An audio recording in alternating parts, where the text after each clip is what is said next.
Gregorčič. Nocojšnje leto posrečamo 50-letnici slovenskega skautizma na Goriškem.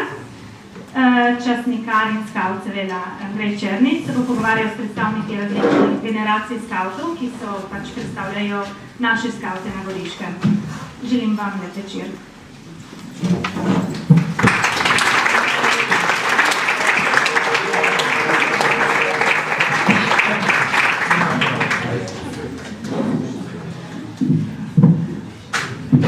Najlepša hvala, Tamara.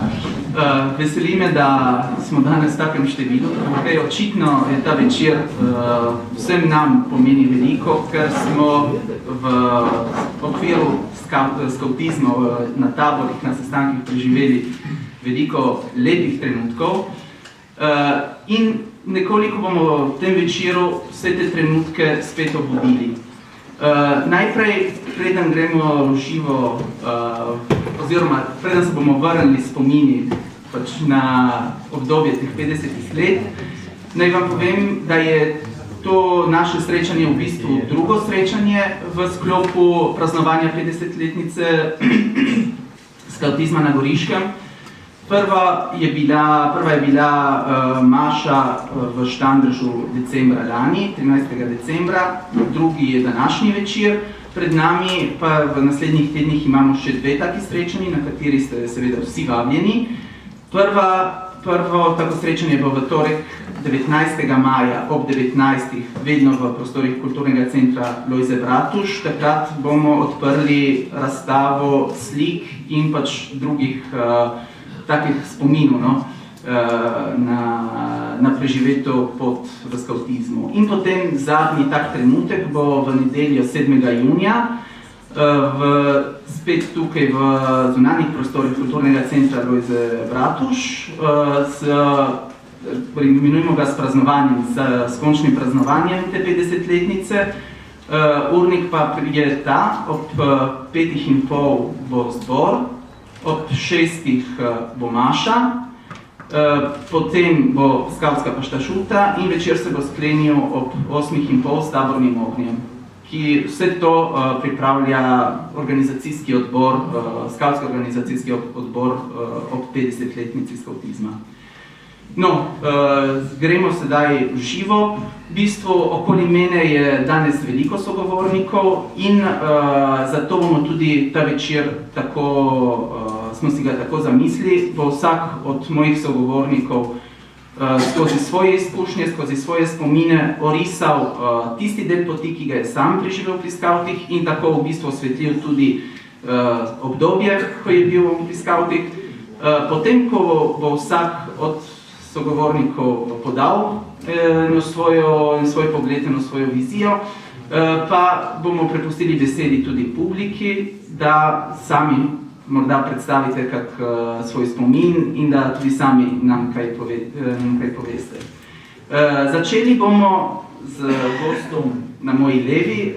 Goste bom sproti predstavljal, pač ko bodo spregovorili. No, prvi, ki nam bo danes pregovoril, je Ivo Jevnikar. Ivo Jevnikar je tržaški skaut, obljubil je leta 62, to pomeni, takrat je kot volčič obljubil. To se je priporočil, da moram tudi povedati. Skautsko ime Krotki Bivol. Ivo, ti nam boš predstavil v bistvu malo, recimo tako, uvod v goriški skautizem, kot tržaški skaut si v bistvu spremljal od zunaj, ampak dejansko tržaški skauti so bili tudi nekako prva vzmet, iz katerega se je potem razvilo skautsko gibanje na Goriškem. Ja, hvala za vabilo in lepo pozdravljeni. Soproščan nimam kroja s sabo, ker sem v penziji že toliko let kot skaut. In soproščan tudi, ker bom začel s čestitkami k 52. obletnici slovenskega skautizma na Goriškem.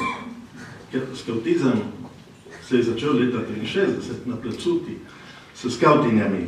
Zdaj se obhaja 50-letnica neprekinjenega skautskega delovanja na Goriškem, 50-letnica moškega skautizma na Goriškem, ampak ki ima svoj izvor na sestanku, kot vemo, 7. junija 1964. Takrat je bil prvi duhovni vodja, nekako pobudnik, dr. Kazimir Humar, prvi starešina, sicer ne 7. ampak 14. junija, tu prisotni profesor Kraner in še drugi, nekateri fantje so tukaj prisotni v dvorani. Ne? Ampak zgodba prvih skautin le ni bila tako kratkotrajna. Saj so maja 1964, torej en mesec preden so nastali fantje, obljubile nekatere na jurjevanju tržaških skautin v Šempolarju. Že za to skupino je bila pomembna pomoč iz Trsta, ampak posebno temeljita pomoč iz Trsta je bila za ustanovitev oživljene skupine, ker ta skupina je potem razpadla, zamrla, zato je šla malo v pozabo. Ampak, kot smo lahko brali danes v Novem glasu, je leta 1967 se obnovil ženski skautizem v Števarjanu in tam lepo beremo, kar je Terezika Srebrnič napisala. Tukaj se seveda lahko vprašamo sploh pri teh obletnicah, kaj štejemo. Ali je obljuba, prva obljuba, tiste, ki je začetek nekaj skautizma, ali prvi sestanek, ali kaj.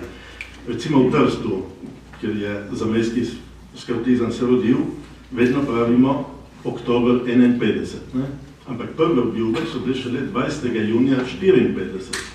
In to iz svetovnih političnih razlogov, ker so hoteli imeti mednarodno priznanje, takrat se je usihalo, se je vedlo, da bo svobodno tržaško zemlje prenehalo, mednarodni skavtski urad je rekel ne, vi spadate pod Italijo, cona A in tako dalje, to je bila mednarodna politika in so rekli čakamo in potem ne so rekli bom, naredimo obljube.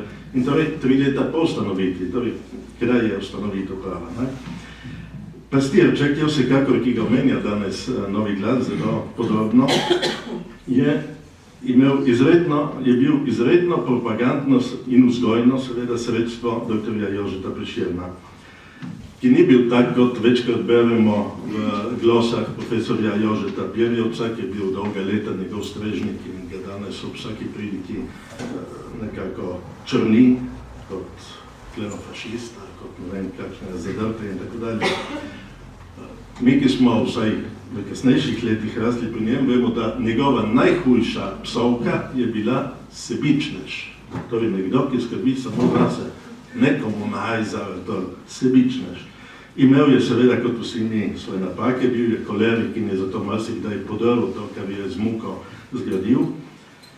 Ampak vzgajal je predvsem čutu odgovornosti, čutu delavnosti. In pri tem bi rekel to, da izkušnje mi pravijo, da vpliv na posameznika, ko rečemo, tisti je bil skaut in je tak, tisti je tak, ker je bil skaut. Ne?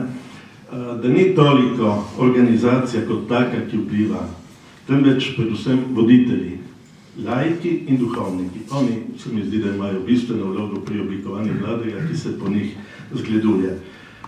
To je odločilno, potem življenje v naravi, pod šotorom, gore, tisto tovarištvo, ki nastane zaradi skupnih doživetij, to je vse dodano in dodatno. In tudi seveda tipi organizacij so različne. Zdaj sem slišal z velikim presenečenjem, da so v Sloveniji velike debate ravno v tej obletnici 25. in odnosu do družine in cerkev in tako dalje. Ampak skautizem, recimo predvojni slovenski skautizem ni bil konfesionalen. Vemo, da so po svetu povsod ene zelo vezane na cerkvene strukture, druge bolj vedno priznavajo vero kot vrednoto, ampak so bolj tako, recimo, neopredeljene. Ne? Predvojno je bil skautizem tudi tak. Ob nedeljah so šli v vas k maši, kdo je želel in pika. Medtem ko ta povojni, naš zamejski skautizem pri nas in na Koroškem, pa je bil po vzgledu kot francoskih skautov ali italijanskih skautov, Aši, da ne Sadžeši, torej vzgojni moment verski je bil zelo pomemben. Omenili smo pastirčka. Letnik 1963-64, številka 6. Gorica 14. februarja 1964. Dragi pastirček, rad te prebiram, odkar obiskujem šolo. Posebno rad rešujem tvoje uganke in sem se odločil, uganke in zanke. Večkrat bi ti že rad pisal, a se nisem odločil. Sedaj pa sem se ojunačil in ti napisal tole pisemce. Zelo sem vesel, da si letos zrastel. V tem letniku je pastirček iz tiste majhne bele oblike, ki je izhajal na Goriškem s Srečkom Grgovcem, prešel na Tržaško in je ravno Prešeren za nekaj let vodil, potem se spet vrnil na Goriško. Ko prebiram tvojega Ilček, Gregorc, ugibljam, kdo mora sestaviti vsakokrat pesmico, da se vse tako lepo ujema. Sem najstarejši izmed 4 otrok v družini. Obiskujem 2. razred gimnazije v Gorici. Moji 2 sestri bosta postali skavtini. Tudi jaz bi rad postal skavt. In tako dalje, in tako dalje. Podpisan Klanšček Nikolaj.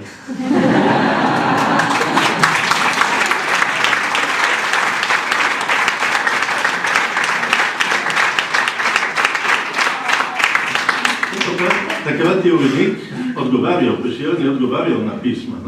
In tukaj mu odgovarja med drugim. Tvoji sestri boste letos postali skavtini. Skavtizem nekaj zelo dobrega in koristnega. Mlademu človeku daje veliko oporo. V skavtski organizaciji se nauči toliko stvari, ki jih bodo potrebovali v življenju.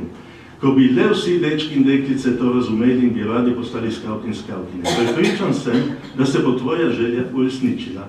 Zato želim naprej, po skavtsko pozdravljam, bodite pripravljeni.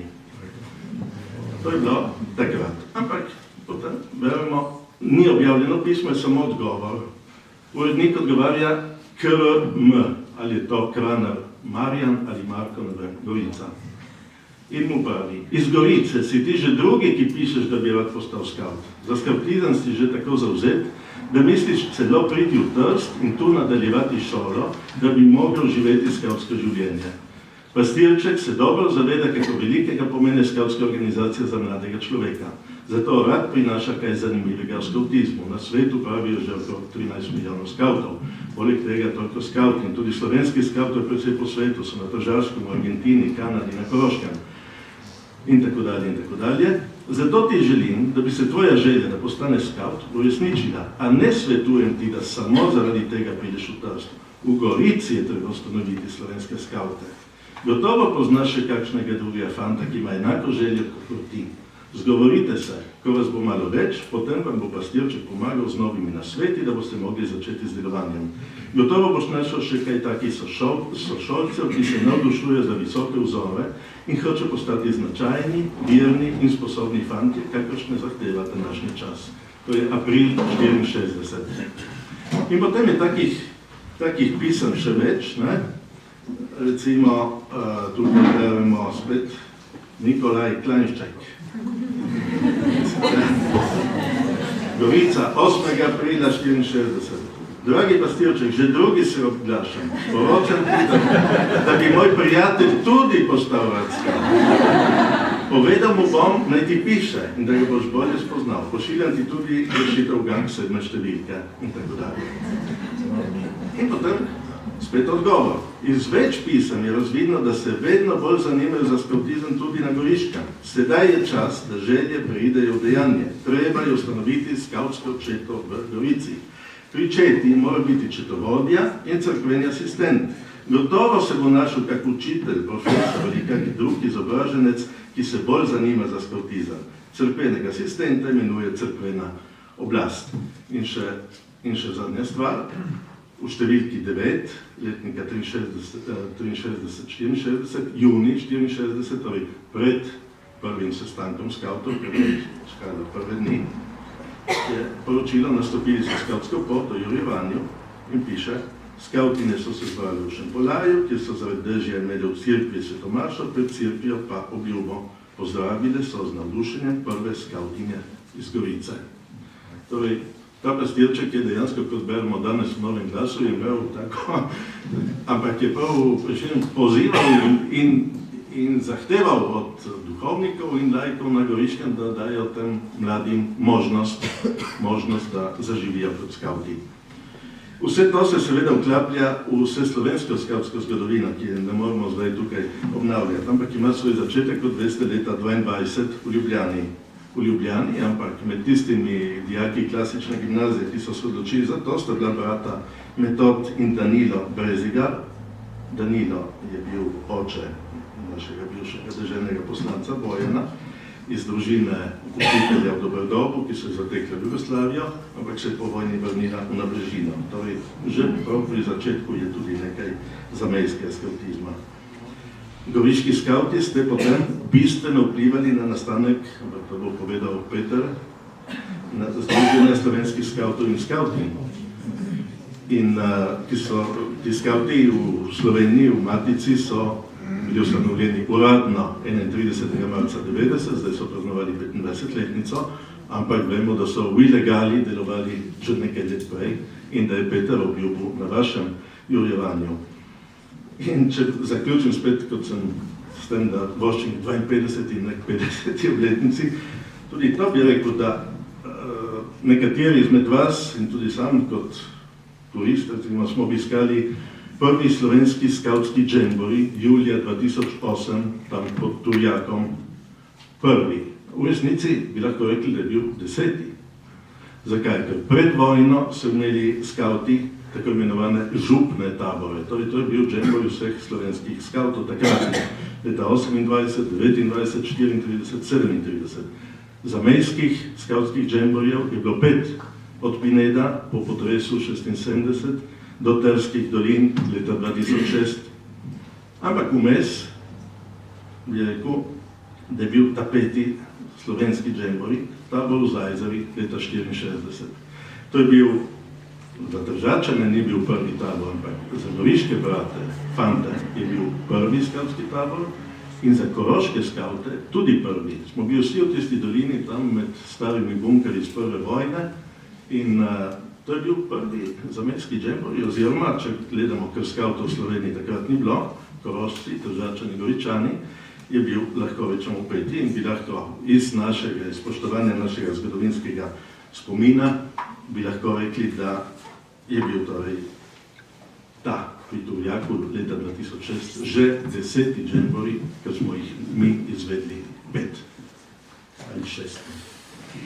Ivo, najlepša hvala. Nadaljevali bomo z unetim pisem pastirčkov. Niko, ti si bil v skupini, ki je leta 65 prva skupina, ki je obljubljala, prva skupina skavtov, no, ki je na Goriškem obljubljala. Niko... Na Tržaškem proseku. Ja, se pravi čujem. Niko, iznajdljivi kragulj, prosim. Torej, drži, ne? Mi smo imeli obljube, zdaj Ivo je rekel, kdaj se začenja. Naše obljube so bile leta 65, skupaj s tržaškimi skavti, na Fernetičih, ja, točno, blizu proseka tam. In tam nas je bilo z goriških skavtov 12, torej 2 voda, ne? Z nami je bil tudi gospod Humar in profesor Kraner, ne, na teh obljubah. Ja, kot prvi starešina. Kot prvi starešina, ja. Skupaj z Tojo Šupom. Začelo pa se je že prej, seveda, enkrat poleti ali jeseni s temi sestanki, junija, ne, 7. junija, s temi sestanki, se dobro spominjam, smo začeli prej v katoliškem domu, ki je bil na novo zgrajen. In smo imeli tudi majhen skavtski sedež, tako začasno. Ti začetki, seveda, kot pri vseh skavtih, smo dobili skavtske priročnike, ki jih so prinesli Prešeren, sem tiste debeleš. In tam smo začeli vaditi te veščine, skavtske zakone, potem vozle in vse te reči. In potem na koncu smo imeli enkrat pred obljubami, smo imeli tudi izpite. Zdaj se ne spomnim, kdo je te izpite nam delal. Verjetno so bili iz Tržaškega, kakšni skavti že. In potem te izpite smo vsi izdelali in tako smo imeli takrat. Junija meseca prve obljube smo dobili rute, značke. Na taboru, ne, 64. Ja, ne, mene ni bilo, so bili pa nekateri pa so bili. So prisotni. So prisotni, ja. Ne dignejo roko.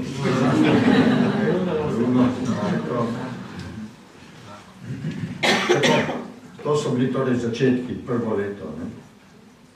Prvi tabor pa smo imeli potem samostojni mi v Tinjem Logu. In to gre zahvala profesorju Kranerju, ki je tam poznal to kočo. Nismo imeli še šotorov, takrat smo bili ne vem, če smo imeli na Tinjelovu že šotore, no, verjetno ne. Ja, In smo spali v tej na koči. Seniku, Na Seniku, mojega ja. strica. Strica. In ja, na ta prvi tabor imam zelo lepe spominje. Ne? Tako se spomnim, da nismo še sami si kuhali, ampak smo imeli eno kuharico starejšo, ki nam je kuhala. In ste jedli pod češnjo. Pod češnjo smo pa jedli. Ja. Lepi spomini. In potem se je nadaljevalo.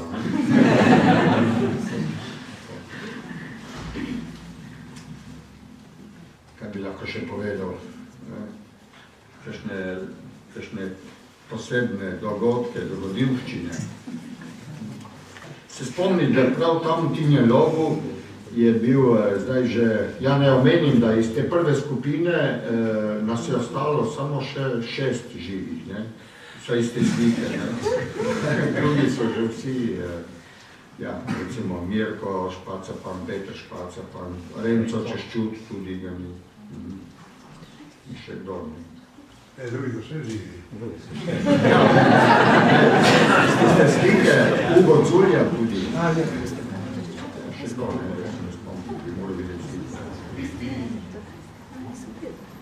Takrat v tej koči v Tinjelovu je bilo nekaj se je zgodilo z dimnikom, takrat je imelo še staro ognjišče, torej je tudi samo ognjišče.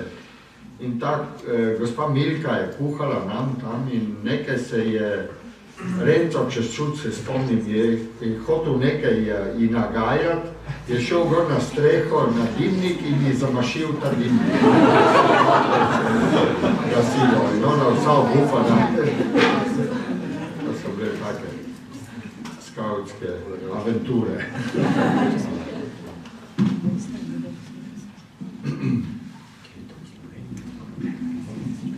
Ja, kot dejavnosti na teh sestankih se spomnim, da smo imeli te veščine, smo se učili, od vsega začetka tudi je bilo obvezno tudi petje. Ne vem, kdo nas je učil petje. Kasneje potem nas je učil tako petje Bogomir Špacapan, mislim, oče od Mirkota in od Petra in od Pernoga. In smo, ja, se spomnim, da smo bili kar dobra skupina, tako tudi pevska, ne. Smo imeli tudi nekaj nastopov. In več ste tudi imeli? Ja. In ja, pa ansambel Mini P, nastal kot skavtski ansambel. Smo začeli na skavtskih taborih, ampak potem smo marsikje nastopali tudi vedno vlečni ukroje, ampak tudi ne na skavtskih taborih, ampak tudi tako nekakšni fešti, nekakšni šagri, če spomnim.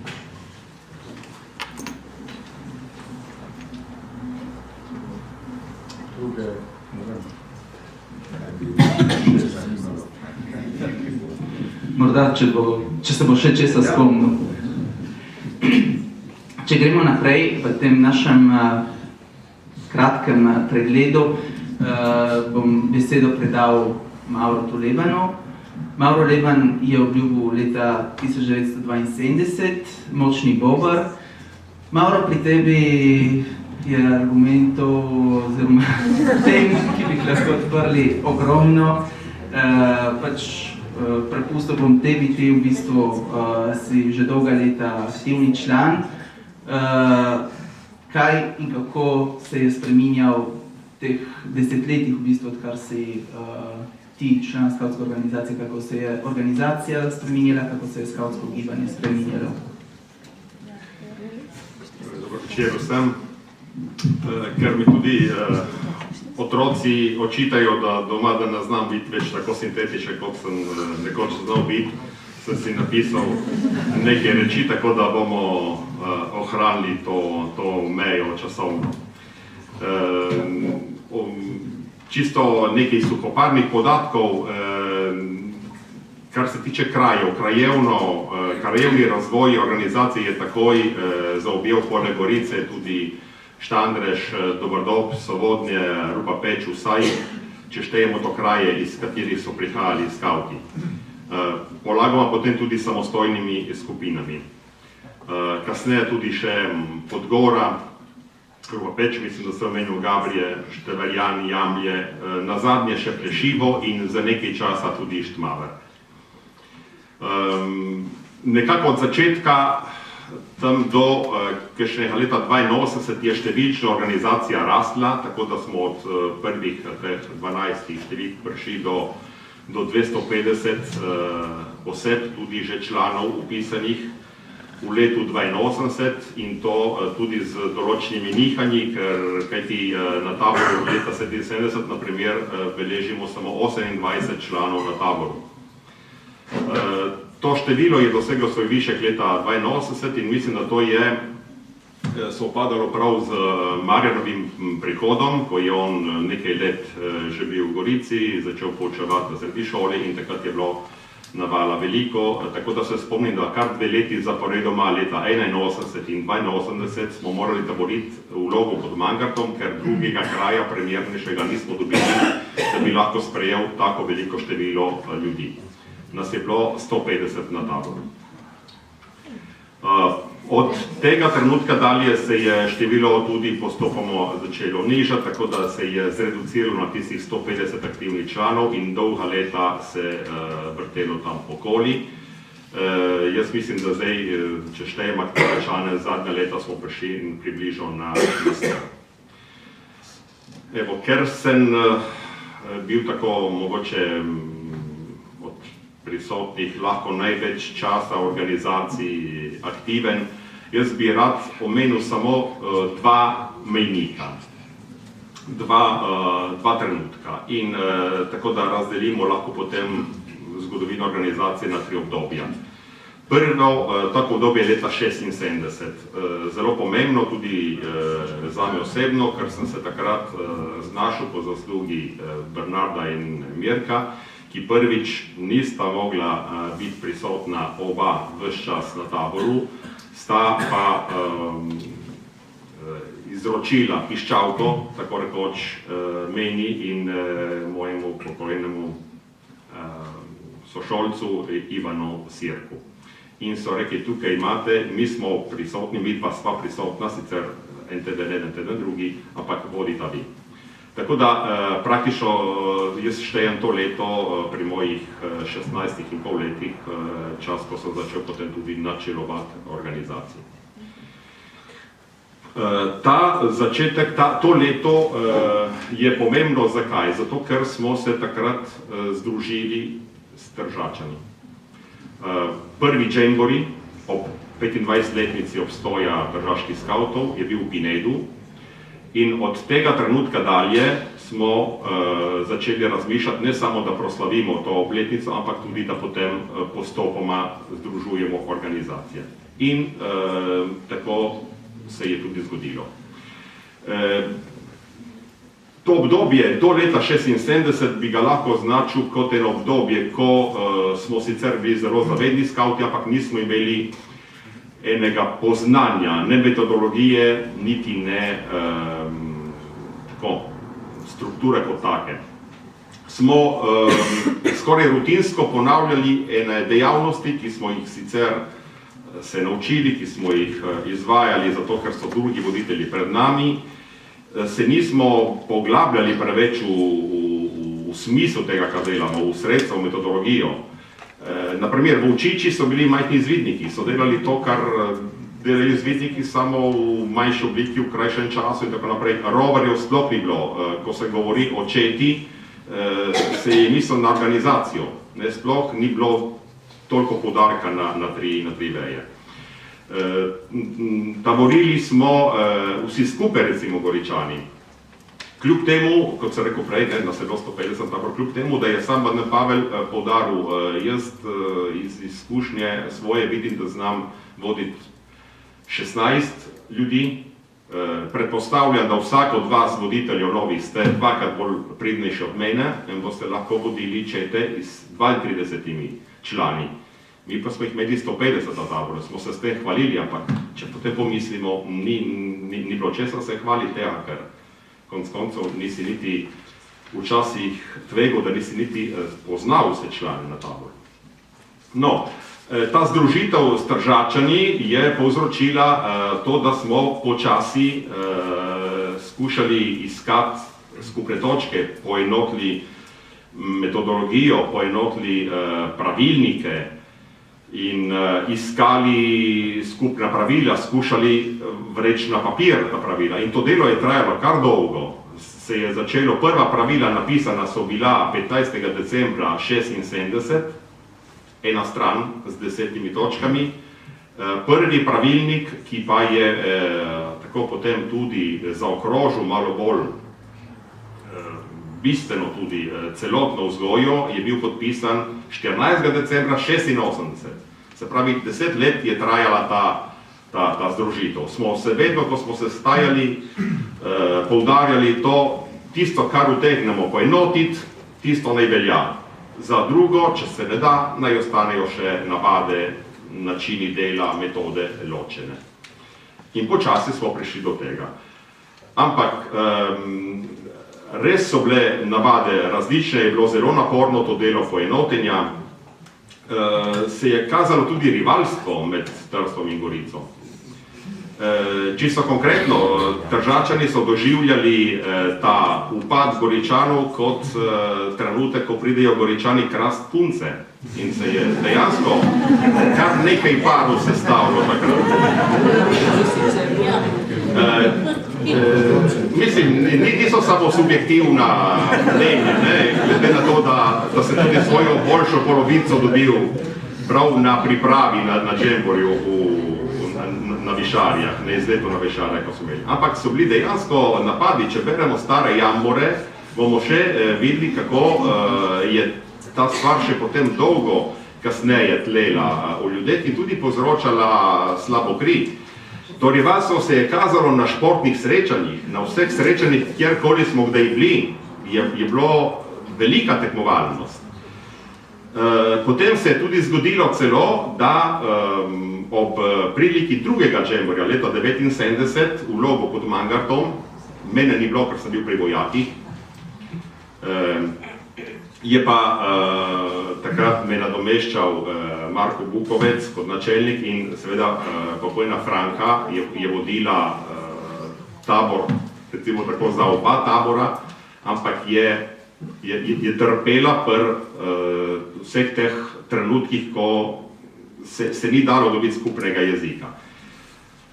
Sicer je na zunaj tudi vse lepo uspelo, je bilo dosti takih notranjih trenutkov, ki niso bili prav tako prijetni. Jaz vem, da mi je pisala pismo, ko sem bil po vojakih, ko je prav jokala na taboru od obupa. Ampak v tistem letu smo celo, je to rivalstvo preraslo do take mere, da smo doživeli Goričani prvič napad na taboru. Niko je omenil en dimnik, ki so ga nekateri se pravi, ampak to je bilo neč, to so bile potem prav zgradbe podrte in taka reči, tako da ta stvar se je potem prerasla v eno nočno, v nočne napade na tabore. Dolga leta smo se napadali in anekdoti tukaj zapovedati bi bilo še in še. Ampak, kaj se je zgodilo? V tem času, ko nismo poznali metodologije, ko smo se po eni strani trudili, da smo združevali pravila in razmišljali o tem, ker smo prvič metali prav na papir konkretno metodo in načine dela in razmišljali o tem, po drugi strani smo tudi iskali izzive, kako pritegniti mladino, kako napraviti ta srečanja, ta dejavnosti bolj zanimive. In smo iskali izzive prav in veliko medletnih dejavnosti je bilo temu posvečenih. Kaj bi nes, obveščevalni sistemi, smo rekli, smo sposobni, cela organizacija se obvestiti v teku pol ure, takrat ni bilo mobitelov, ni bilo telefončkov. Si moral ali v šoli povedati, ali pa k večjemu telefonirati domov, marsikateremu prijatelju se mu skočiti osebno s kolesom, kakorkoli. Ampak izziv je bil. recimo, eno obvestilo, vidimo, v kolkem času pride do zadnjega člana. Zadnji član obvesti spet načelnika, da je pač to obvestilo dobil. Ne? Po principu prejmem en klic, naredim druga dva. Ne? Ti so bili izzivi, recimo. Ali pa, v redu, tekmovali smo med vodi stalno, v jaslicah, kvici, v planiki, vsak vod je pripravljal v planiku, v postavljanju šotorov. Na Taboru je bil izziv, če si na planjavi čisto zeleni, v 5 minutah je zraslo 30 šotorov. To je bil en izziv za nas. Nič nas ne sme presenetiti na Taboru. Take stvari, visoki jambori, načrtovanje zgradb.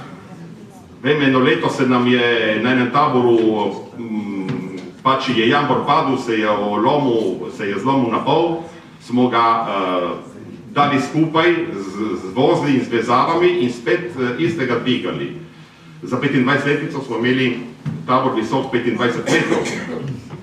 In to. Potem nenazadnje tudi načrtovanje napadov je postal način, kako izkoristimo, je postal en izziv. Obramba tabora, obramba jambora, če govorimo o jamboru, pravilo je vedno to, da jambor pade, ko se tabor konča. Mi smo tudi zvrnili pravilo. V Gorici je veljalo, da če jambor pade, se tabor konča. Ne samo, da ga podereš ob koncu tabora, ampak tudi, če pade vmes, takrat ko pade, je konec. In ljudje so to vzeli res člani kot nekaj, so doživljali to, so spali pod jamboru, je bila do 3 metrov žica uvodena noter in tako naprej. Ti so bili načini, kako smo mi skušali skavtski predlog narediti zanimiv za člane. Evo, drugi taki mejnik je bilo pa leto 87. In od tu bi lahko rekli, da se začne nova pot. Jaz sem takrat prvič prepustil vodstvo tabora mlajšim članom, tukaj prisotnim Mirjam, Igorju Matjažu, Igorju Debetaku, Matjažu Perčiču in sem se začel posvečati rovarjem. In smeti, do takrat rovarjev ni bilo, se pravi, te zadnje starostne veje, rovarjev ni bilo avtomatično. Ko si bil 17 let, ali si pristopil v vodstvu, ali pa si zapustil organizacijo. Smo imeli tudi po 30 starejših na taboru včasih. Starejših vedno mislim na 17-letnike, ne na polnoletne ljudi. Ne? Ampak dejansko potem delala je tista skupina 10, ostali pa so bili tam večkrat tudi izkoristili tabor kot poceni počitnice. Ampak ni bilo enega programa, ni bilo ene metode, ni bilo enega predloga. Mladi, ko so še potrebovali spremstvo, vodstvo, rast, delo v skupini, niso imeli več vsega tega. Na Tržaškem se je že drugače dogajalo, ker so na enačiga drugi že delovali klani. Mi klan smo imenovali enostavno skupino starejših skavtov, ki so se že pripravili na vodenje. Evo, tega ni bilo, jaz sem zelo močno čutil, da to je treba nekaj narediti in se začel posvečati ustanovitim te ideje. Tako da to je tudi sopadalo s Petrom Lušinom, s prvimi stiki. On je takrat po taboru v leta 85 v Žužembergu začel resno delati, je rekel, da hoče postati skavt, je obljubil naslednje leto pri nas in začel agitirati eno skupino, ki sicer je delala že prej, ampak takrat še dosti bolj. Mi smo posredovali za stike z Adžeši. Adžeši je sprejela tudi to mentorstvo, je povabila Goričane predvsem, da bi bili most med Adžeši, med italijansko organizacijo in njimi, in pač smo začeli srečanji s tabornimi šolami, v začetku tudi z materialom, z nujnim materialom, ampak o tem bo povedal Peter kaj več. In kaj se je zgodilo? V tem momentu smo mi tudi opazili, da mi konc koncev, če hočemo biti most, mi metodologije ne poznamo. In smo poznali naše izkušnje, ampak ne metodologijo tako, kot so jo poznali, kot so jo obvladali, tudi poznali Adžeši, ki je veljala in velja še vedno za eno najboljših katoliških skavtskih organizacij na svetu. Torej, od tukaj potreba, da tudi mi začnemo s tabornimi šolami. In drugi tak razlog je tudi bistveno pripomogel, je tudi prihod v tistem času v Gorico patra Marka Rupnika, ki je te vodil tudi, mislim, je bil poučeval verouk na šoli, je prišel v stik z mladimi. Ti mladi so se začeli duhovno poglabljati, dosti je bilo poudarka na odnosu do ljudi, na odnosu do tega, kar delaš. In ta odnos je pripeljal do tega, da so se sami mladi zavedli, ne morem voditi v organizaciji, če ne poznam metodologije. In zato tudi je bil takrat, prvi je bil Matjaž, kot prvi voditelj, ki je bil na taborni šoli na Goriškem, potem smo se zvrstili vsi ostali in od tistega trenutka dalje je nastala, mislim, bi lahko šteli kot začetek nove poti. Se pravi, enega trenutka, ko si poznal dobro metodologijo, potem bom prepustil možnost, da spregovorijo drugi, ker če ne bom predolg.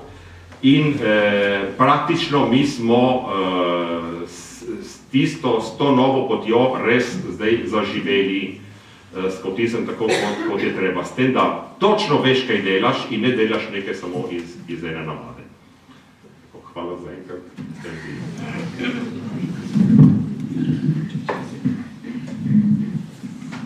Če gremo naprej, bom predal besedo Marjanu Markežiču, ki je obljubil leta 1979, čeprav je Fadovčič že pred tem obljubil. Marjan je neukrotljivi medved. Marjan, mislim, da je ime zelo nazorno. Tebe bi radi tudi vprašali, kako si v bistvu doživljal tukaj pri nas skautizem, ko si prišel k nam na Goriško in v bistvu tudi z tega vidika, kako si kot duhovnik pristopil k organizaciji. Jaz sem skautizem spoznal preko francoskih skautov in italijanskih skautov. Ker sem prvih 5 let večino časa preživel v Trstu pri sorodnikih in tam sem imel tudi sorodnike, tako da sem jaz že predčasno obljubil enkrat v Boljuncu po italijansko. Potem sem to preko tudi ognjišča, smo dostikrat stvari študirali in da bi malo pomislili, kar se je dogajalo, kar se je zgodilo še kasneje. Prvi stik z goriškimi skauti je bil, predno sem prišel v Gorico. Gospod Simčič me je prosil, da ga peljem na tabor v Lok pod Maglet, famozni 79. In mi neč rekel, zakaj mene vabi, zakaj nekaj jaz peljem, ne? Pride na tabor, Marko Bukovec, cigareto za ušeso. Dobrodovc je metal sekiro v skalo, drugi je sekal smreko na 1 meter gor. Potem Franka, Boha se je prijemala za glavo. Jaz sem bil še skadovce, nekatere sem že poznal prej, jaz recimo, Bernard Špacapana, Lučano Bodal, Franko, Ferletič in še nekatere druge. In potem sem vprašal Markota, ma so pobrali, zdaj, ko ste končali dejavnosti, so pobrali orodje okoli? Jo, vse. Sem šel v 3 minutah, nisem mogel nesti orodje, koliko se ga dobo okoli. No, to je bil ta prvi stik, potem čez nekaj tednov sem postal uradno. So me našli poklicati, da pridem v Gorico in so mi dali nalogo najmalo, torej da bom stopil v šolo in tudi da preko šole lahko snubim za skautsko organizacijo. Takoj sem začel delati tudi pri pastirčku in takoj smo tudi malo bolj po Prešernu jedmen do tih, potem smo zopet malo obnovili to sodelovanje s pastirčkom. Potem je gospod Humar rekel, zdaj boš pa ti sam. Dobro, se rekel, jaz bom zelo enostavne stvari razlagal in tudi zahteval. Eno odgovornost, eno prijateljstvo, oseben odnos do ljudi, oseben odnos do stvari in potem tudi eno preverjanje. Včasih so me debelo gledali, voditelji, ne bo preveč trdo to. Ja, je ja, ne, je ne, vmes je In bo meni ni všeč. Mislim, da ni bilo problemov, da smo se hitro ulovili, da so tudi večina voditeljev razumeli in tudi marsikdaj danes po 36 letih pride k meni nekdo in reče: Marjan, si imel prav. Ne gre za to, da imam prav, ampak gre za to, da smo skupaj rasli. In jaz sem skušal biti čim bolj zraven, prav zaradi te skupne rasti, da vidijo, da voditelj, vodnik, duhovni voditelj ne govori samo, ampak da to tudi dela in da se da preveriti. In to je tisto pričevanje, preprosto, vsak po svojem.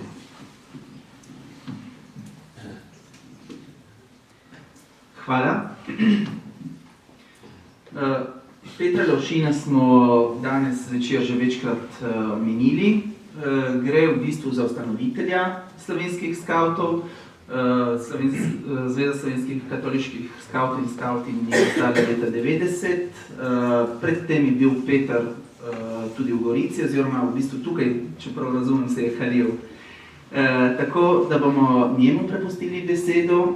Nekako smo s časovnico prišli v začetek 90-ih let. Peter je pri nas v Gorici obljubil leta 1986, njegovo skavtsko ime je Bojeviti Bogar. Peter, prosim. Lep pozdrav vsem skupaj.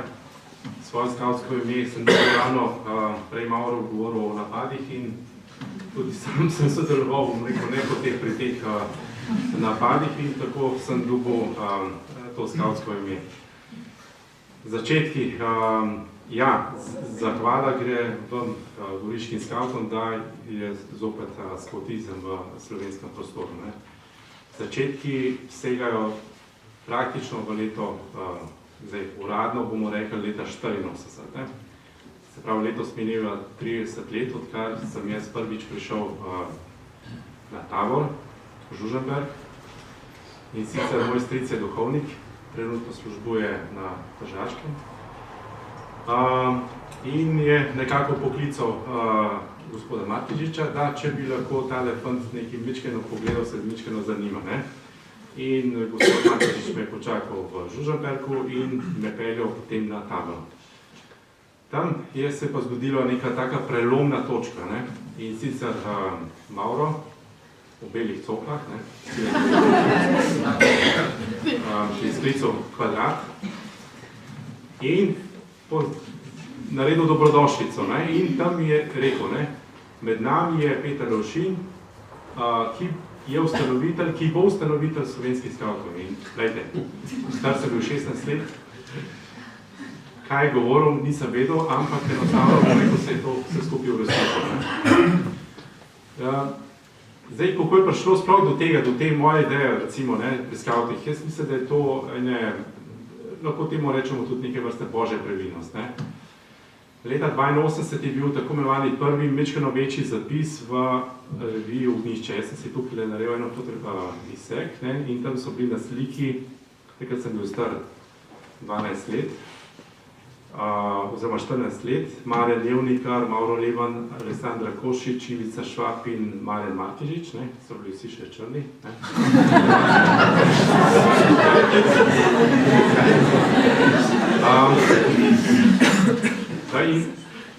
Leta 84 oziroma že leta 83 se je veliko, govorilo o tako imenovani krizi mladih, pastorali, mi smo imeli samo veručne skupine, ni bilo nič organiziranega. Se pravi, na eni strani problemi, na drugi strani revija Ognjišče, predstavljala, mislim, da je Jane Body, predstavljala, fantje v modrem, duhovnost in tako naprej in se neko lete, to je odgovor za tisto tako imenovano rešitev mladinske pastorale v tistih letih. No, potem je šla ta zgodovina. Potem eno leto praktično ni bilo nič, oziroma v tistem letu ni bilo nič, potem leta 86 se potem pa že aktiviral, bom rekel, v okviru goriških skavtov, pridno hodil v katoliško knjigarno, med delovnim časom spraševal malo za določene nasvete, kaj ti, bom rekel, Leta 1984 sem že dobil knjigo, originalno knjigo v slovenskem prevodu Skopitnik za fante, se pravi BP-jevo knjigo. Ne. Vendar to nekako ni bilo dovolj, jaz nisem, kot je Mauro povedal, ne strukture, kako so skauti izgledali, to je bila pač neka predvojna literatura. Ne. In tukaj pri vas goriških skautih sem šele prvič spoznal, kaj je to vod, kaj je to skautsko delovanje.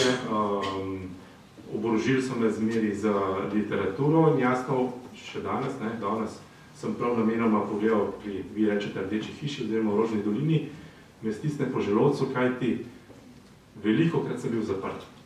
Ne, to povem šele zdaj po 30 ne vem, ali pa 5 letih. Ne. Zaprt sem bil tudi po 2-3 ure. Ne. Zdaj, kot si star 18-16 let, praktično to ne jemlješ kot nobeno posebnost. Zdaj si predstavljate, recimo, ne, da smo v tem obdobju, da te nekdo, ena policija pridrži, pokličeš odvetnika, ne vem, narediš cel rom-pom in tako ne. Tako da, ja, po eni strani bom rekel, sem črpal tisto skautsko metodo, po drugi strani sem dobil tukaj neverjetne prijatelje, ki so, jasno, s katerimi smo poganjali neverjetne noči. Predstavljate enega Julčija, skautka, ki je, jasno, ko so nas spremljali tamle čez mejo, pač prostodušno povedal carinikom, da ima pač v ruzaku bombo, ne. Potem predstavljate. Tako da, potem so, jasno, Mauro, potem je videl v meni, bom rekel, neke vrste potencial, ki ga je videl že prej, povabil po obljubam. Tako da formalno sem jaz postal vaš član, sodeloval, bom rekel, tudi zborov in ostalih, bom rekel, zadev. Šlo je veliko časa, ampak ta čas, bom rekel, je nekako bil poplačen potem z možnostjo kot nekako prva, oziroma res kot prva katoliška organizacija, ki se je ustanovila po letu 1945, smo bili ravno prav skauti leta 1993. Sicer bom rekel, kot je Ivan Ivnikar povedal, formalno, praktično prva, bom rekel, skupščina oziroma občni zbor je bil že leta 1989. Še prej leta 1989 oziroma 1988 so bile prve obljube skupaj z goriškimi skauti pri Sveti Ani nad Ribnico, tako da je bilo neverjetno veliko, bom rekel, povezovanj, medsebojnih dogovarjanj. Jasno, v bistvu po tem tistem obdobju smo imeli samo željo, da se bi nekako firmirali, ne? Napram, bom rekel, tabornikom, napram Svetovni skautski organizaciji, napram prostoru v Sloveniji, tako da logično je bilo potem, da je nekako iskr preskočila potem tudi do italijanskih skautov, Svetovne skautske organizacije, ampak zaradi, bom rekel, tudi političnih razmer, nismo bili priznani, oziroma pač je takrat, to lahko odkrito povem, predsednik predsedstva, gospod Milan Kučan, nekako preukrenil, da smo, bom rekel, ostali, bom rekel, nepriznana skavtska organizacija, oziroma pač so bili v Svetovno skavtsko organizacijo sprejeti samo taborniki. Tako da, letos se praznuje 25-letnica, organizacija ima največ članov v svoji zgodovini, 4600 članov aktivnih, ne, to so, se pravi, tistih preko skavtske organizacije šlo okoli 10.000 članov. Tako da, se pravi, seme, ki se je, bom rekel, hranilo, bom rekel, med vami, ne, kot Slovenci v Italiji, ker ravno Karel mi je zadnjič popravljal, da ne smem več govoriti o zamejstvu, ne, ker tega ni več. Je potrovalo, da je v slovenskem prostoru od praktično Ankarana do Lendave veliko skavtskih stegov, ki, bom rekel, delujejo in se razvijajo. Tako da z veseljem in s ponosom oblečem goriško uniformo in to je še enkrat hvala vsem prisotnim.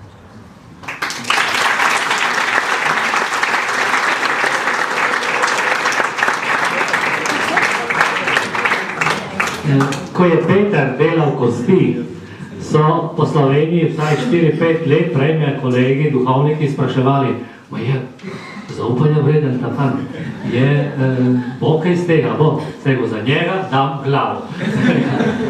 In potem se počasi so začeli resno tudi nekateri se obračali name, tako da sem literaturo priskrbil in da so začeli malo po svojih vaseh in mestih zbirati in to je to, kar to.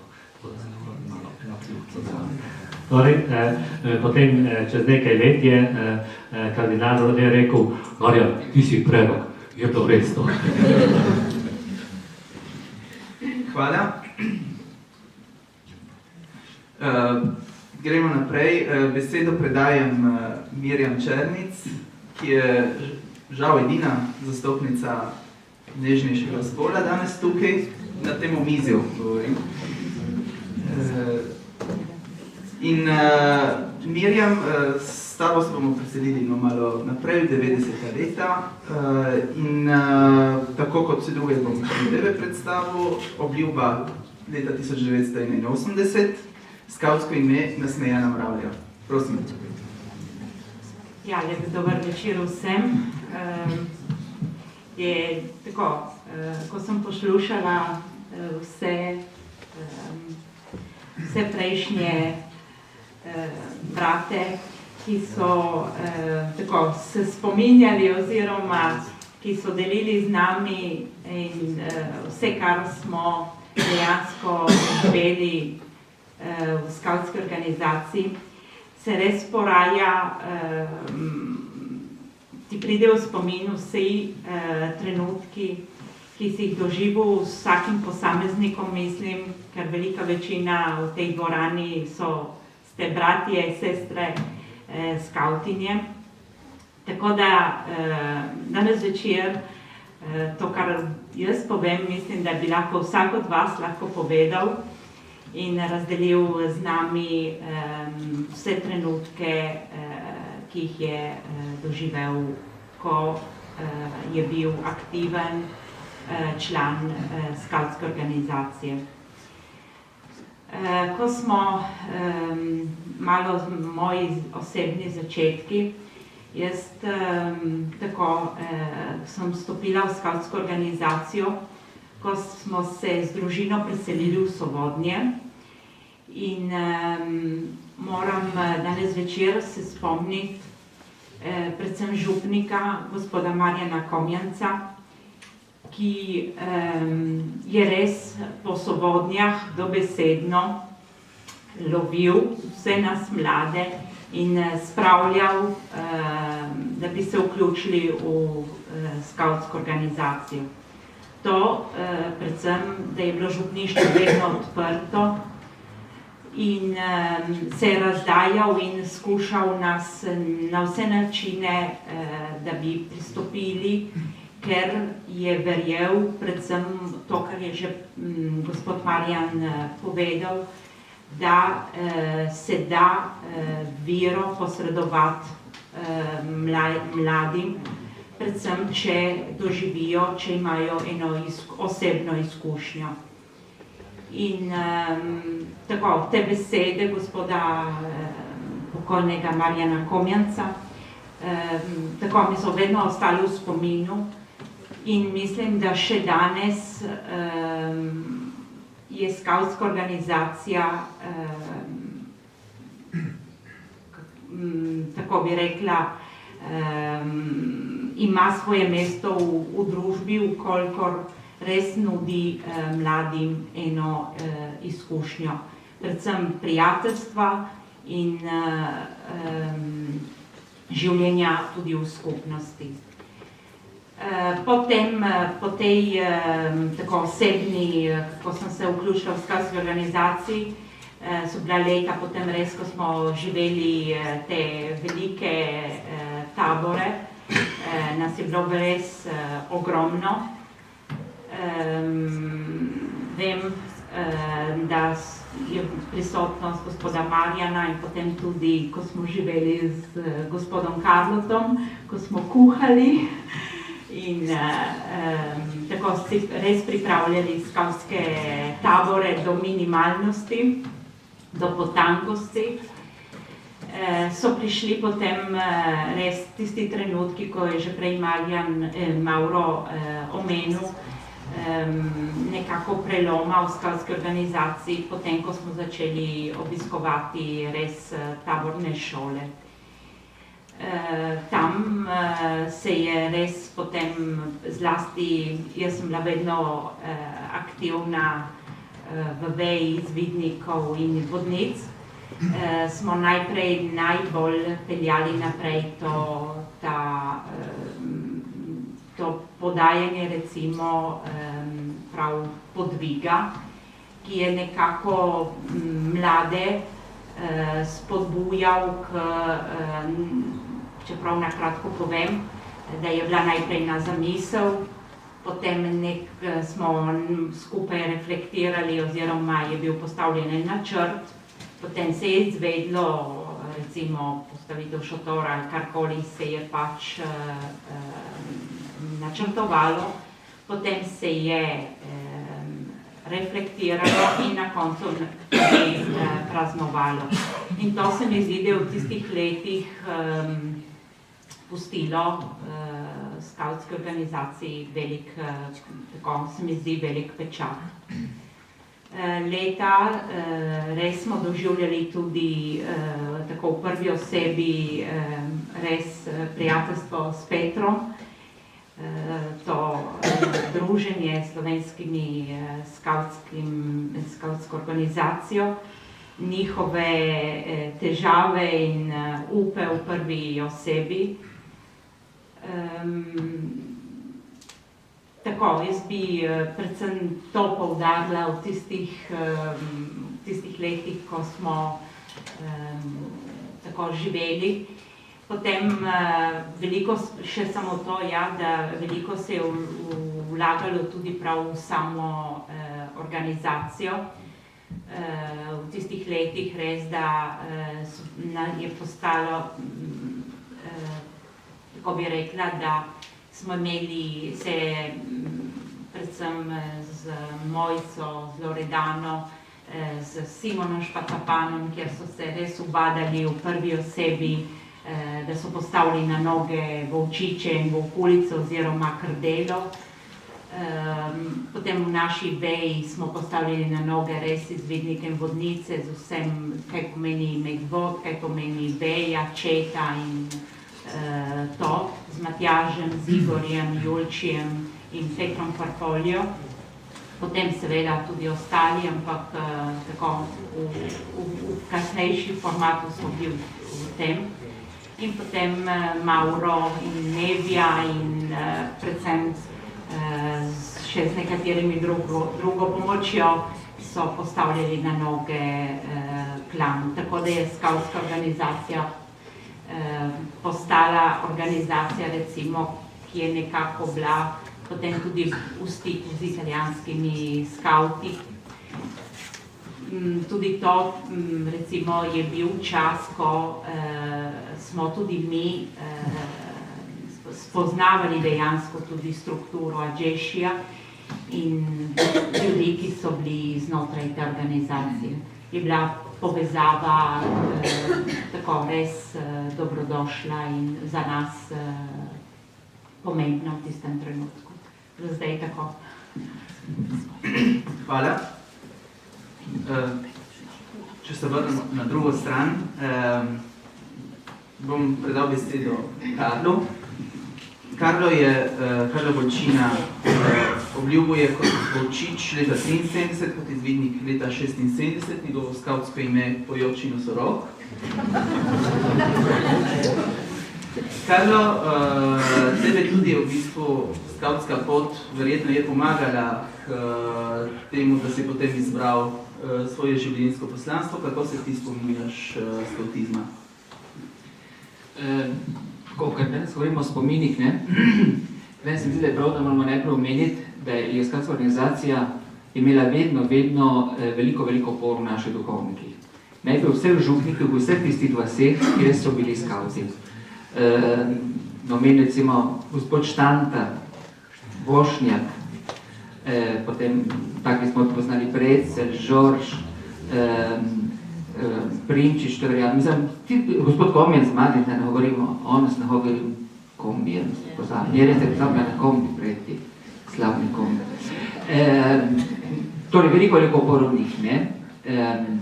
Seveda, na posebej način pa veliko oporo v Mosnolu Humarju, ki je bil s profesorjem Kranerjem takrat začetnik tega delovanja. Tako meni se zdi, da skladska organizacija je v teh 50 letih doživljala 4 obdobja glede duhovnosti in tudi glede krščanskega sodeleženja v cerkvi. Prvo obdobje je obdobje Mosnera Humarja, kjer je bilo recimo naša krščanska pripadnost tradicionalna, tista pač, ki smo poznali še pred 20-30 letmi pri nas, običajna, povezana župnijo, povezana z našimi krščanskimi, tudi narodnimi navadami in podobno. Tudi maše so bile, se spomnite, skavtske, pač so bile v tistih tako običajnih oblikah. Drugo obdobje je bilo obdobje Marjana Markežiča, ki je prinesel skavtizmu in tudi krščanski obliki skavtizma eno svežino. Tako se nam je zdelo nemogoče, da lahko recimo en duhovnik ima šel coklet, ne? Mislim, se nam je nemogoče, kaj tako, ne? In vedno smo doživljali te stvari, ali pa še nekaj podobne stvari, ne? Torej, ena svežina, ki je prinesla, kot tudi Mauro prepovedal, ne, da na velike širine, tudi množične širine, ne? Tretje obdobje je bilo obdobje Marka Rupnika, ko se je in vse tisti, ki so bili njegovi pomočniki, posebej tisti, ki so izhajali iz družbe Jezusove jezuitov in so skupaj z Markom ali po Marku potem sodelovali v organizaciji kot duhovni asistenti. To je bilo obdobje, ki je posebno to obdobje, ne? Posebno. Bilo treba tudi to obdobje razčistiti, ma jaz ne brati odpirta vprašanja, ker ne zato, ker je tudi tvegamo, da bi bili neobjektivni ali pa da bi bili, zato sem zdi, ampak bilo prav, da tudi to obdobje obdelali.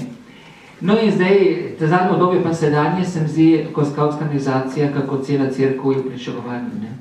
Mislim, duhovnikov nas je tako malo, da niče izmed nas, žal, se ne more celostno vzeti čas za to, da se lahko posveti organizaciji in vsak na svoj način pomagamo, kako se da.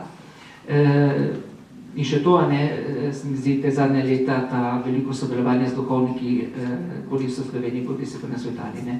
Enkrat tudi samo posebej umevno, da duhovniki Slovenije noben ni prišel sem pomagati, po starem. Zdaj pa recimo običajno, da vprašaš, kot je razne druge. Torej, v teh raznih stadih, jaz sem rečen, da vsi 4 stadiji so bili in so še vedno zelo za duhovno rast skavta in skavtinje poglavitnega pomena. Kajti, jaz sem danes, ko sem prihajal sem v avtu, sicer na hitro, ko sem malo štev, nisem baš do konca. Koliko duhovnih poklicev v teh letih je šlo iz skavtske organizacije? Mislim, da je direktno, da je skavtska organizacija, ampak smo bili skavti. Se mi zdi, da pomagate mi, razen nekaj Topelica, če smo da ne bil skav. Torej, vsi duhovni poklici, kar nas je, smo šli vsi skozi skavtsko organizacijo. Ne boje moške, kako ženske. Bodi si fante, bodi si pupe. Pupe Štvarjana, Dobrodoba, Soboden, iz Gorice, fantje iz Gorice, Moše, tako dalje. David Pahor, David Pahor tudi, ne sem se ne bil skavt, da pa v Jamljah. Sestra, čeprav, David recimo izhaja iz nas, ker imamo čisto svojo pot, zelo se recimo spomnil. Torej se mi zdi, da jaz bi rekel, tukaj ne bi gledal na številke, dosti, malo, ne. Jaz bi gledal na dejstvo, da je skavtska organizacija nam dala eno obliko. In jaz tako na stvar, in to sem zdaj bistvo skavtizma, da vsi tisti, ki smo duhovniki ali pa redovnice, danes veliko krat delamo v odnosu do mladih in do otrok podzavestno kot skavti, ampak podzavestno, tudi pride v kri. Ne pomisliš, kot skavt naredim to pa to, slavno vsakdanje dobro delo. Jaz ne delam več, da ne dobro že leta, v smislu, danes moram biti dobro delo, da sem skavt. Kaj naredim, mislim, to prepomislim. In to sem zdi, da to so nam dali naši duhovniki, so smo znali pokazati, da življenje ni ločeno od krščanskega doživljenja, ne? Ampak da krščansko doživljenje zlasti v skatizmu prije še kako do uveljave in še kako na dan, kajti prav se mi zdi, v skatizmu je človek res dvakrat povezan z Bogom, ne? Prvič najgotovo preko bratstva in sestrinstva, skupnosti, in drugič preko stvarstva, ne? To skatizem stalno podarja.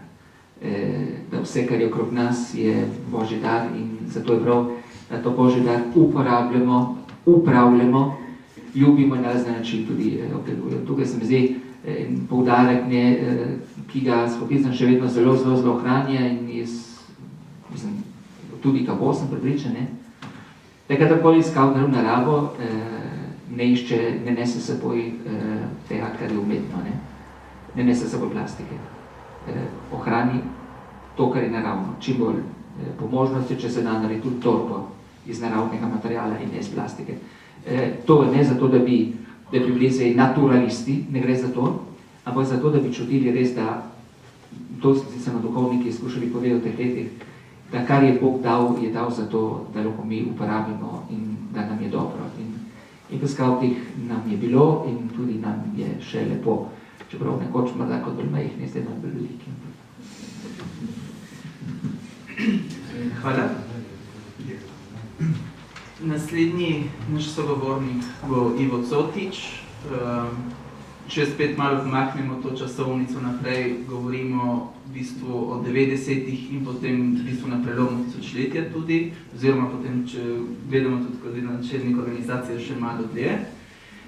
Ivo Cotič, Obljuba 1981, skavtsko ime Športni orel. Ivo, morda bi se teme skavtizma pri tebi lotili tako, kako si na skavtizem gledal kot voditelj oziroma načelnik, kako gledaš na skavtizem danes, ko si tudi starš? Očitno, leta gre naprej tudi zdravo. V bistvu, če malo povzamem moje razmišljanje, ker da ne bomo predolgi, jaz do 19. leta, ko sem začel razmišljati za voditeljstvo, konkretno, sem gledal na skavtizem kot nekaj enkratnega, ker zame skavtizem mi je mogoče, da sem šel 2 tedna poleti na tabor, da smo hodili na počitnice takratne, okrogu prijateljev, se pravi sestanki med zimskim časom, tekme z Bobrigamsi, vse te zadeve, po 2 uri spoteni, prišli domov, nobeden je rekel nič, če si se udaril, si molčal, potrpel in tako naprej. Ta tekmovalnost, ki govoril prej Mauro, postavljeno šotorov, tekmovali 3 minute, 4 minute, se si porazdelil, kdo bo kaj naredil in tako naprej. Igra, če tako skočen prav leta Volčičem v okulic, spomin na Kele, ki sem imel, med tem je prisoten tudi Karlo, ki je bil moj Akela. Vsi prijateljski odnosi, ki so se zvrstili v vseh 3 letih, pustolovščina, hajki, velike igre, da ne govorim, leta prva, ki mi pridejo lovu pod Mangartom, leta 86, mislim, da tukaj so prisotni nekateri. Petje, škeče v tabornih oknih, življenje v vodu kot takem, potem pioneristika, zgradbe, nočne straže, ki je govoril Mauro, se spomnim, sem bil med tistimi, ki sem stražili po dnevi pred Jamorom v Žuženbergu, ker smo stražili po noči, še razumljivo, ker so te, ampak po dnevi, prav 2 kot pri vojakih, Antona, po domače, po Federjansko, Barbara Jambor. Potem ti napadi, v klanu potem služenje bližnjemu podskupnost, ne na koncu, tudi potem, ko sem 18-19 let, sem pač doživljal skavtizem kot eden izmed načinov tudi ohranjanja narodne skupnosti, da držiš medino skupaj. Konkretno potem je prišlo nekako na mizo vprašanje, kaj pa zdaj, greš naprej, ali se boš ukvarjal z drugimi stvarmi, z bojko, karkoli. Pri tej odločitvi, mislim, posredovanju seveda klanov vodi, takrat je bil Mauro, sem se udeležil taborne šole Džešija. To je bilo leta 90 v Andrejsu. In zame takrat nekako se odprl nov svet. Jaz do takrat nisem imel nobenih stikov z nobeno, drugo skavtsko organizacijo v smislu formacije. Druge stike, če ne naravni skavtov, sem že imel z SKSS, s Petrom leta 1989, ko smo bili na Elizej, na mednarodnem taboru.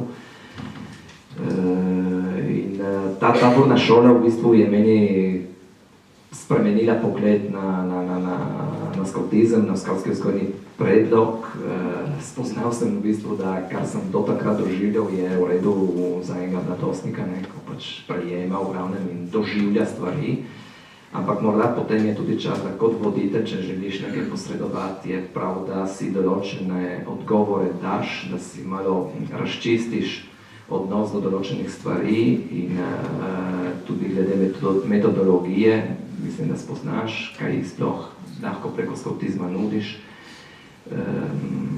Tako da v bistvu s pomočjo prav te taborne šole, tukaj mislim, moram pohvaliti res enkratno šolo, ki jo ima Češi, od literature do prav teh voditeljev, se pozna, da imajo pač za sabo eno dolgo zgodovino. In sem v bistvu spoznal, da lahko skavtizem odigra eno tako pomembno vlogo pri rasti mladega fanta, punce, in to ne samo striktno na skavtskem področju, rečeš, ogledal si skaut, kaj se učiš delati vozle, vezave, ne vem še kaj, ne. Ampak na prav celotni rasti posameznika, na več področjih, na vseh področjih. Tukaj, ne vem, sem prišel stik z metodo podviga, z metodo igre, poti, mislim, kar se dogaja v klanu in tako naprej. Predstavljeno mi je bilo enotno napredovanje, sem takrat vedel, kaj sploh to je. Mi smo bili pioneristi, ko smo se učili nekako enih majhnih takih podvigov, ampak vse to na ravni vode in tako naprej, kaj sploh se grejo s tem enotnim osebnim napredovanjem. In v bistvu sem spoznal, da konc koncev vse te izkušnje, ki se vlečejo v trenutka, ko stopi mladič v kardelo do odhoda, ko ga prejmeš, ko zapustiš organizacijo pri 20-21 letih, so vse v bistvu, vse te izkušnje ena priprava za, ena večletna priprava za, da to zoriš nekega dne, morda, da se pač odločiš kot zrela oseba, zrela odrasla oseba, da sprejmeš določene vrednote in da postaneš v bistvu odgovorna oseba, ne glede potem, če si v organizaciji ali izven organizacije. Te tri zbire, ki smo takrat, poglobili in zbrali, so bila krščanska, družbeno-politična in skavtska. Krščanska v bistvu, da sprejmeš Kristusa kot sopotnika, zdaj to lahko izgleda zelo težko povedano, ampak v bistvu je, da si ti razčistiš odnos z vero in si pač vzameš nekaj časa in si predvsem tako iskren do samega sebe glede področja vere, da postaneš aktiven član družbe, to je družbeno-politična izbira, to pomeni, da morda si izbral, da boš aktivna v organizaciji, morda v kulturnem društvu, v športnem društvu, v politiki ali kjerkoli, ampak naj bo tvoja drža aktivna. Se vedno spomnim, ko smo se pogovarjali v klanu, da tako, če se že odločiš za to, spozabi, da boš v copatah doma na divanu. To pomeni, da pedala, v smislu delaj, ne se zadovoljiti in živeti po mehkuženo življenje. In tretja zadeva, skavtizem kot način življenja. To se pravi, če ti je skavtizem vseh teh letih nekaj dal, da ti nekaj pomeni, se ni zdaj skavtizem zaključil tukaj, ampak ga lahko živiš še naprej, tudi kot odrasla oseba. Čeprav mi smo bili vedno navajeni gledati, imamo v redu Mauro, je tisti, ki je nekako zaljubljen skavtizem, ampak ostali potem, ko prejš določena leta, ne vem, ko dobiš službo, je prav, da skavtizem pustiš, ker je za otroke, medtem ko ti se posvetiš malo bolj pametnim in zadevam, ki so za odrasle osebe. In ni res, ker v bistvu jaz skavtizem ga doživljam, da ga lahko živim vsak dan in kar mi pač pomaga tudi pri vsakodnevnem življenju, ni da je na to ena teorija, tako, tjav in dan. Prav na podlagi te izkušnje, torej sem se odločil za voditeljstvo pri skavtih in opustil druge interese, druge dejavnosti. Kot voditelj mislim, da sem prejel marsikaj in sem hvaležen za to izkušnjo, mislim, če sem jaz samo na voditeljstvu, ker sem tako prejel nekako to funkcijo leta 1992, takoj potem, ko sem zapustil klan. In se takoj začutil to odgovornost, ki ima voditelj do, mislim, za rast mlajših članov. Pomembnost gojenja kakovostnega odnosa s posameznikom, ne, ker če imam en odnos z izvidnikom, konkretno vodnico, ker sem bil začeti, lahko potem gradim vse ostalo. Biti voditelj je zelo pomagalo tudi pri reševanju nesporazumov in iskanju najboljših rešitev tudi potem v življenju, na delu in tako naprej. Pri pripravi organizaciji zadev, načrtovanju, mislim, ponavljam, ne samo takrat, ampak tudi danes. Skavtski vzgojno-prijem so aktualni tudi v družini. Sodelovanje z drugimi voditelji, stiki s starši, odnosi z drugimi skavtskimi skupinami, mislim, stržaškega, z SKSS, začeši, žrtvovanje lastnega prostega časa, okoli bližnjega, občutek pripadnosti skupnosti, tukaj bodi si manjšinski kot mednarodni, ker je ta dimenzija skavtizma mednarodnega tudi precej prisotna. In potem, kar mislim, poseben pečat, ki ti postijo kot voditelja, so seveda te lahko tudi večje pobude, kot je zame bil Džembori 95, ko smo s tržaškim skavti pripravili v bistvu dobro leto. In moram podčrtati, za razliko lahko kakšne generacije, ki je bila pred mano, so ti odnosi s tržaškimi voditelji in tudi z novogoriškimi, mislim, da so prerasli v iskrene prijateljske odnose, ki so še danes živi in tako lepi. Po 20 letih, ne, 20 let od tega. Potem ne vem, projekt Skupaj po Sočju, ko smo skupaj s klani iz primorske regije šli na pomoč potresnicam v Posočju, Betlehemska luč, tudi ena taka posebna pobuda, ki smo jo v poznih 90-ih letih izpeljali, goriški skavti, začeši in z SKSS, Skaut Evropa. Ali pa tudi kakšne posebne pobude potem v klanu, ko smo šli s kolesi na potovalni tabor do Cresa, do Malega Lovšenja, po Logarski dolini, po Koroškem. Ne nazadnje, ta potovalni tabor k splavi po Kolpi, tudi bil ena taka posebna izkušnja. Pred 20 leti voditelji, po mojem, nismo imeli posebnih težav v odnosu do staršev, mislim tudi z otroki. Starši so pač zaupali otroke voditelji in se niso vtikali v vzgojno ponudbo skavtske organizacije, niti v delovanje. Če se je kdo kaj udaril, in tudi meni se je, Milko mi bo potrdil, se na enem taboru enemu fantu tako zgodila neprijetna nesreča, se je vsekal ta prsta, če se ne motim. In so to starši sprejeli, ni bilo nobenih posebnih problemov v smislu, da bi kdo koga dožil, da bi zahteval nekakšno zavrvalino, kaj takega. Danes mislim, da smo se vsi precej spremenili. Družba okoli nas, mi z njo, vsi smo zelo zahtevni, in zdaj tudi govorim kot starši, do ponujenih storitev, zahtevamo marsikaj, malo kdo, če damo roko na srce, je pripravljen kaj žrtvovati za druge.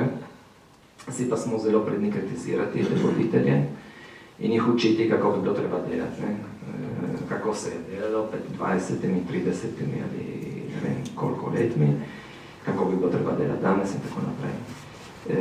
Če gledam na otroke, mislim, da so otroci, predvsem zaradi nas, staršev, predvsej manj odgovorni danes, kot so bili pred nekaj desetletji in tudi manj zreli, ker pač starši bi najraje otroke povsod zaščitili in obvarovali, da se jim nekaj zgodi, da ne bi zašli v kakšno nevarnost ali karkoli. Kot starš dveh vodnic in enega Vovčiča vidim se kakor vlogo skavtizma še kako aktualno tudi danes. Prepričan sem, da otrok potrebuje prostor, možnost, da se sam znajde na njemu najboljši način, da preizkusi samega sebe v odnosih s sovrstniki, brez posredovanja staršev, sorodnikov, kogarkoli, učiteljev, da preizkusi samega sebe v odnosu s stvarstvom, in tukaj lahko tudi z veliko začetnico, daleč od vseh modernih, pametnih telefončkov in drugih pripomočkov, tukaj se navezuje na tisto, kar je rekel Karlo, da se pač znajdeš v naravi s tistim, kar ti nudi narava. Da si pridobi zaupanje sovrstnika in sovrstnik njegovo, da lahko sam poskusi kaj narediti, da sam zgreši in da tudi sam lahko popravi brez posredovanja staršev ali vzgojiteljev. Pri tem pa odigra voditelj še vedno zelo pomembno vlogo, to je vloga starejšega brata, kot je Baden Pavel od vsega začetka dal voditelju, ki te spremlja, kaže pot svojim zgledom, usmerja, dopolnjuje v bistvu vzgojo staršev. Jaz tako nekako danes občudujem voditelje, ki se kljub hitrim ritmom današnjega sveta odločajo za voditeljstvo, ker danes biti voditelj ne samo pri skavtih na splošno, tudi pri športnih društvih ali trener ali v šoli učitelj ali profesor in tako naprej, ni za vsakogar. Mislim, da je vzgoja otrok predvsej bolj zahtevna kot je bila v preteklosti. Smatram, da zaključim, ker če ne gremo preveč nadolgo, da smo lahko kot Slovenska narodna skupnost na Goriškem in tudi na Tržaškem Bogu hvaležni za vse, kar je skavtsko gibanje obrodilo. Tukaj mislim na posameznike, mislim o posameznikov